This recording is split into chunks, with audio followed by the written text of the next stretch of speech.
Bonjour et bienvenue. Aujourd'hui, on va décortiquer ensemble une méthode, une vraie méthode, étape par étape, pour construire ce qu'on pourrait appeler sa forteresse financière.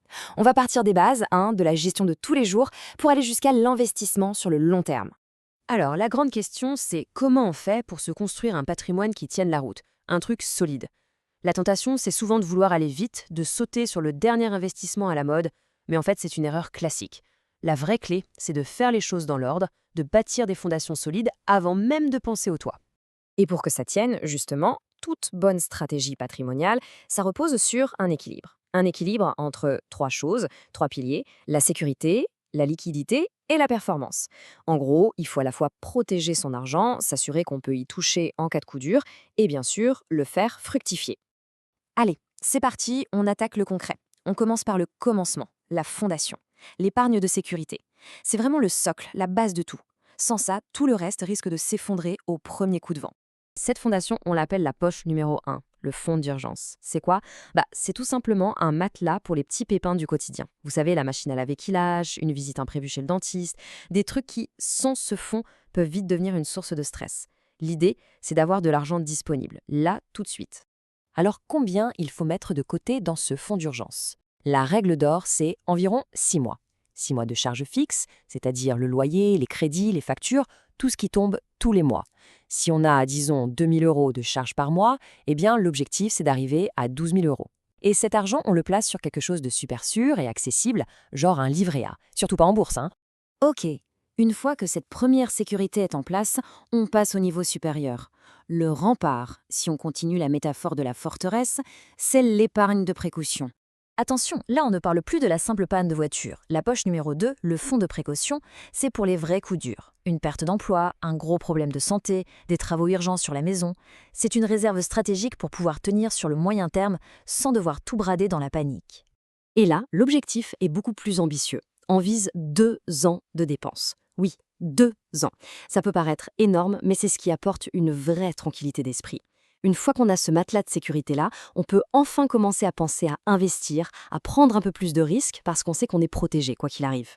Voilà, les fondations sont posées, les remparts sont construits. Maintenant, on peut passer à la phase de croissance. On arrête de juste se défendre et on passe à l'attaque. On va faire travailler l'argent.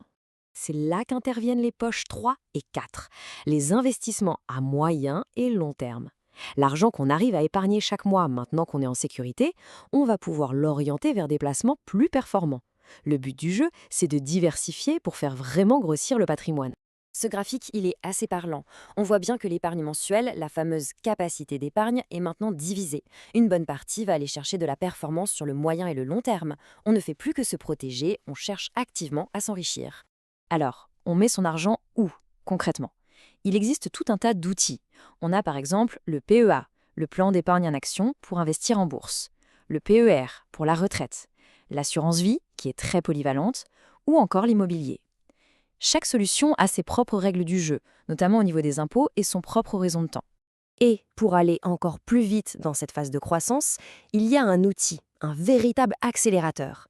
C'est l'effet de levier du crédit. L'effet de levier, qu'est-ce que c'est? En fait, c'est assez simple. C'est l'idée d'utiliser l'argent de la banque pour acheter quelque chose de beaucoup plus cher que ce qu'on pourrait s'offrir avec ses seules économies. Par exemple, avec 20 000 € d'apport, on peut acheter un bien qui en vaut 200 000. Et la performance de l'investissement sera calculée sur les 200 000, pas sur les 20 000. C'est ça qui démultiplie les gains. Alors, quand est-ce que ça marche, ce fameux effet de levier? Eh bien, c'est assez logique. Il faut que ce que l'actif rapporte une fois qu'on a tout payé, les charges, les impôts, tout, soit supérieur à ce que le crédit coûte, c'est-à-dire les intérêts et l'assurance. Tant que le rendement net est plus élevé que le coût du crédit, on gagne de l'argent.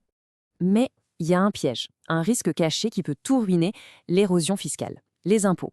On peut avoir un super rendement sur le papier, mais si la fiscalité vient tout grignoter, l'effet de levier peut carrément devenir négatif. Et là, on perd de l'argent. Heureusement, il y a des solutions pour se protéger de ça. Ce sont des montages fiscaux, tout à fait légaux, qui permettent d'optimiser la situation. On parle de LMNP pour la location meublée, de déficit foncier, de SCI à l'IS, bref, des outils qui permettent de réduire la facture fiscale. Sans ça, l'effet de levier, qui est censé être un accélérateur, peut devenir un véritable boulet. Et ça, c'est un point vraiment crucial, un avertissement à prendre très au sérieux. Il ne faut pas se griller auprès des banques en multipliant les investissements locatifs trop tôt. Pourquoi? Parce que ça peut bloquer le projet le plus important, l'achat de sa résidence principale.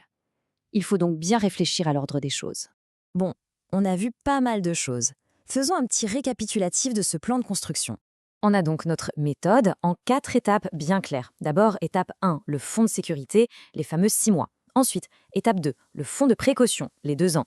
Une fois que c'est fait, on passe à la croissance, étape 3, avec des investissements diversifiés. Et enfin, étape 4, on peut utiliser l'accélérateur, l'effet de levier, pour le long terme. C'est une vraie feuille de route.